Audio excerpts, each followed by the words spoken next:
Good morning my dear family members, ಎಲ್ಲರೂ ಹೇಗಿದ್ದೀರಾ? Super ಆಗಿದ್ದೀರಾ ಅಂದ್ಕೊಂಡಿದ್ದೀನಿ. ನಾನು ಸೂಪರ್ ಆಗಿದ್ದೀನಿ. ನನ್ನ ಹೆಸರು ಜೈ.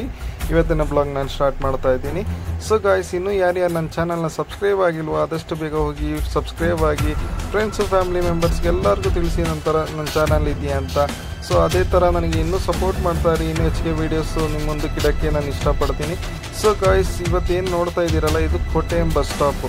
ಸೊ ನನ್ನೇ ವಿಡಿಯೋ ನೋಡಿರೋರಿಗೆ ಗೊತ್ತಾಗಿರಬೇಕು. ಮೀನ್ಸ್ ಕೋಟೆಯಮಲ್ಲಿ ಏಟಮ್ಮನವರಪ್ಪನ ಬಗ್ಗೆ ನಾನು ಸ್ಟೋರಿ ಮಾಡಿದೆ. ಸೊ ಎಲ್ಲರೂ ನೋಡಿ ಎಂಜಾಯ್ ಮಾಡಿದ್ದೀರಾ ಅಂದ್ಕೊಂಡಿದ್ದೀನಿ. ಸೊ ಇವತ್ತು ಬನ್ನಿ ಗಾಯ್ಸ್, ಹೋಗೋಣ ಇಲ್ಲಿಂದ. ಮೀನ್ಸ್ ಕೋಟೆಯಮ್ಮಿಂದ ಇವತ್ತು ಟ್ರಿವಾಂಡ್ರಮ್ವರೆಗೂ ಒಂದು ಜರ್ನಿ. ಟ್ರಿವಾಂಡ್ರಮಲ್ಲಿ ಸೆಂಗಲ್ ಶ್ರೀ ಮಹೇಶ್ವರ ಟೆಂಪಲ್, ಮೀನ್ಸ್ ಅದೇ ಶಿವಪಾರ್ವತಿ ಟೆಂಪಲ್. ಓಕೆನಾ, ಶಿವಪಾರ್ವತಿ ಟೆಂಪಲ್ ಬಗ್ಗೆ ಇವತ್ತಿನ ಸ್ಟೋರಿ ಆಗಿರುತ್ತೆ. ಸೊ ಗಾಯ್ಸ್, ಇನ್ನೊಂದು ಹೇಳೋಕ್ಕೆ ಇಷ್ಟಪಡ್ತೀನಿ, ನಿಮಗೆಲ್ಲ ಅಟ್ಲೀಸ್ಟ್ ಏನಾದ್ರು ವೀಡಿಯೋಸ್ ಮಾಡೋಕ್ಕೆ ಇದೇ ಥರ ವೀಡಿಯೋಸ್ ಮಾಡಿ ಅಂತ ಹೇಳೋಕ್ಕೆ ಇಷ್ಟಪಟ್ಟಿದ್ದರೆ ಕಮೆಂಟ್ ಸೆಕ್ಷನಲ್ಲಿ ನನಗೆ ಹೇಳಿ. ಸೊ ಅದೇ ಥರ ವೀಡಿಯೋಸ್ನ ನಿಮ್ಮ ಮುಂದೆ ಇಡೋಕ್ಕೆ ನಾನು ಇಷ್ಟಪಡ್ತೀನಿ. ಸೊ ಬನ್ನಿ ಗಾಯ್ಸ್, ಇವತ್ತು ಹೋಗೋಣ ಕೋಟೆಯಮ್ಮಿಂದ ಟ್ರಿವಾಂಡ್ರಮ್ವರೆಗೂ ಒಂದು ಜರ್ನಿ. Here we go.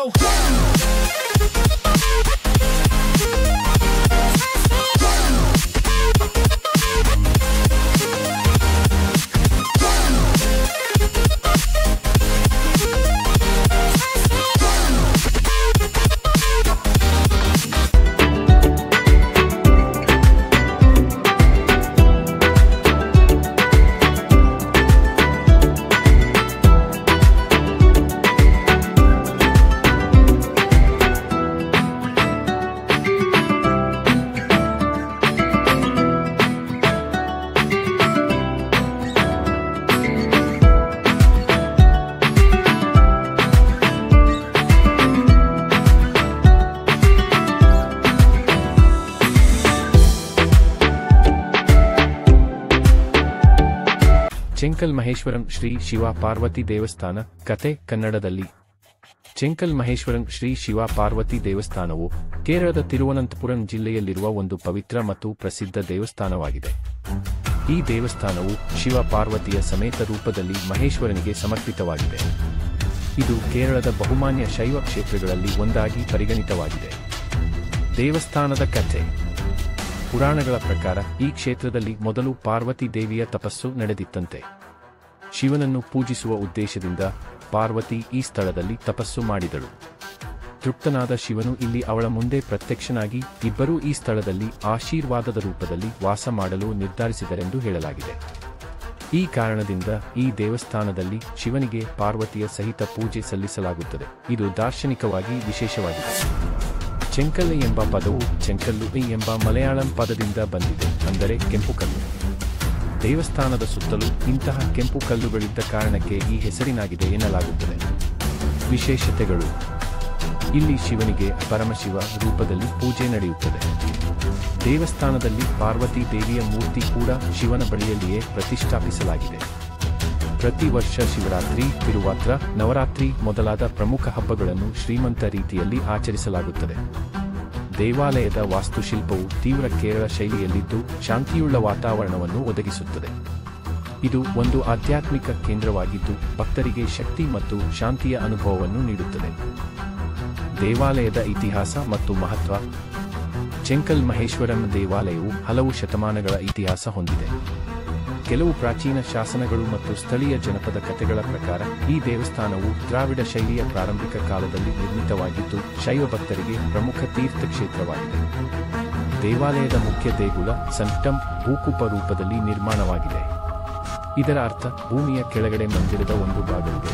ಇದು ಭೂಮಿಯ ಶಕ್ತಿಯನ್ನು ಪ್ರತಿನಿಧಿಸುವ ಸಂಕೇತವಾಗಿದೆ. ಶಿವನು ಪಾರ್ವತಿಯೊಂದಿಗೆ ಇದ್ದ ಈ ದೇವಾಲಯದಲ್ಲಿ ಅರ್ಧನಾರೀಶ್ವರ ತತ್ವವನ್ನು ಪ್ರತಿಬಿಂಬಿಸುತ್ತದೆ. ವಿಶೇಷವಾದ ಧಾರ್ಮಿಕ ಆಚರಣೆಗಳು. ಶಿವರಾತ್ರಿ. ಇಲ್ಲಿನ ಶಿವರಾತ್ರಿ ಉತ್ಸವವು ಬಹಳ ಪ್ರಸಿದ್ಧವಾಗಿದೆ. ಸಾವಿರಾರು ಭಕ್ತರು ಈ ಸಂದರ್ಭದಲ್ಲಿ ಪೂಜೆಗೆ ಬರುತ್ತಾರೆ. ಇಡೀ ರಾತ್ರಿ ವಿಶೇಷ ಅಭಿಷೇಕ, ಲಾಲಿತ್ಯ ಪೂಜೆ, ಶ್ರದ್ಧಾಗೀತೆಗಳು ನಡೆಯುತ್ತವೆ. ಪಾರ್ವತಿ ದೇವಿಯ ಸಪ್ತಾಹ. ನವರಾತ್ರಿ ಸಮಯದಲ್ಲಿ ಪಾರ್ವತಿ ದೇವಿಗೆ ವಿಶೇಷ ಅಲಂಕಾರ, ಕುಂಕುಮ ಅರ್ಚನೆ, ಮಹಿಳಾ ಭಕ್ತರಿಗೆ ಉಡುಗೊರೆ ಹಂಚುವಂತಹ ಸಂಪ್ರದಾಯಗಳು ಇವೆ. ಕಳೆದೈವ ಸೇವೆ. ಇಲ್ಲಿನ ದೇವರು ಕ್ಷೇತ್ರದೈವ ಆಗಿರುವ ಕಾರಣ ಸ್ಥಳೀಯರು ಯಾವುದೇ ಶುಭ ಕಾರ್ಯ ಆರಂಭಕ್ಕೂ ಮೊದಲು ಈ ದೇವಾಲಯಕ್ಕೆ ಭೇಟಿ ನೀಡುವುದು ರೂಢಿಯಾಗಿದೆ. ದೇವಾಲಯದ ವಾಸ್ತುಶಿಲ್ಪ. ದೇವಾಲಯದ ಗೋಪುರ ಮತ್ತು ಮಠಗಳು ಕೇರಳದ ಶಾಸ್ತ್ರೀಯ ಶೈಲಿಯಲ್ಲಿ ನಿರ್ಮಿತವಾಗಿವೆ. ದೇವಾಲಯದ ಸುತ್ತಲೂ ಪ್ರಸಿದ್ಧ ಪಾತಾಳ ಶಿಲಾ ಭೂಮಿಯ ಕೆಳಗಡೆ ಇಟ್ಟಿರುವ ಶಿಲೆ ಇದೆ. ಅದು ಈ ಕ್ಷೇತ್ರದ ಶಕ್ತಿಪೀಠವಾಗಿರುವ ನಂಬಿಕೆಗೆ ಆಧಾರವಾಗಿದೆ. ತಾಂತ್ರಿಕ ಪೂಜಾ ಪದ್ಧತಿ ಇಲ್ಲಿಯ ವಿಶೇಷತೆ. ಇಲ್ಲಿನ ತಂತ್ರಿಗಳು ವಿಭಿನ್ನ ಶೈಲಿಯಲ್ಲಿ ಪೂಜೆ ನಡೆಸುತ್ತಾರೆ. ತೀವ್ರ ಶ್ರದ್ಧೆಯ ಪ್ರತಿಫಲ.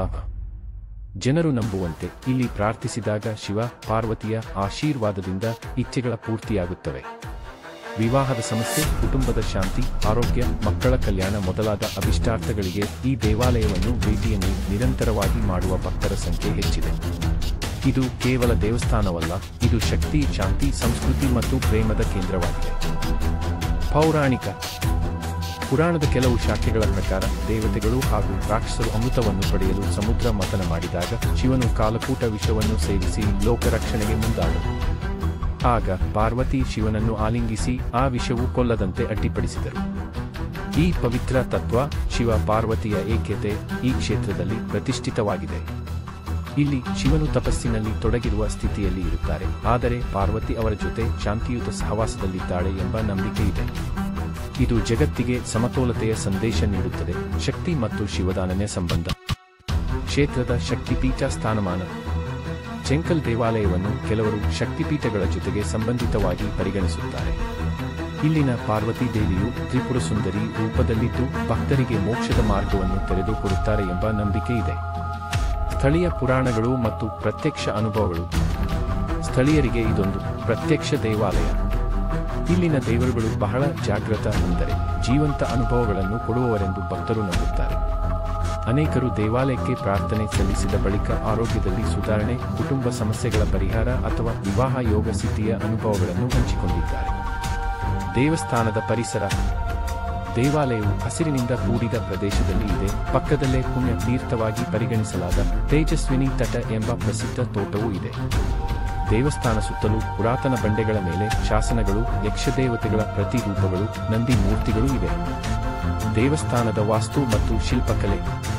ಕೇರಳ ಶೈಲಿಯ ತೇವಮಯ ಗೋಪುರ, ವಜ್ರಕವಚಧರಣ, ಚತುರ್ಭುಜ ಶಿಲ್ಪಗಳು ಇವೆ. ಒಳಮಂಟಪದಲ್ಲಿ ತುಳಸಿಕಟ್ಟೆ, ದೀಪಸ್ತಂಭ ಹಾಗೂ ಬಲಿಪೀಠವಿದೆ. ಇವು ಎಲ್ಲ ಶುದ್ಧ ಶಿಲೆಗಳಿಂದ ನಿರ್ಮಿತವಾಗಿವೆ. ಈ ಎಲ್ಲವೂ ಚೆಂಕಲ್ ಮಹೇಶ್ವರಂ ದೇವಾಲಯವನ್ನು ಕೇವಲ ಒಂದು ಪೂಜಾ ಸ್ಥಳವಲ್ಲದೆ ಆತ್ಮಶುದ್ಧಿಯ, ದೇವಭಕ್ತಿಯ, ತತ್ವಚಿಂತನೆಯ ಮತ್ತು ಸಾಂಸ್ಕೃತಿಕ ತಾಣವನ್ನಾಗಿ ಮಾಡುತ್ತದೆ.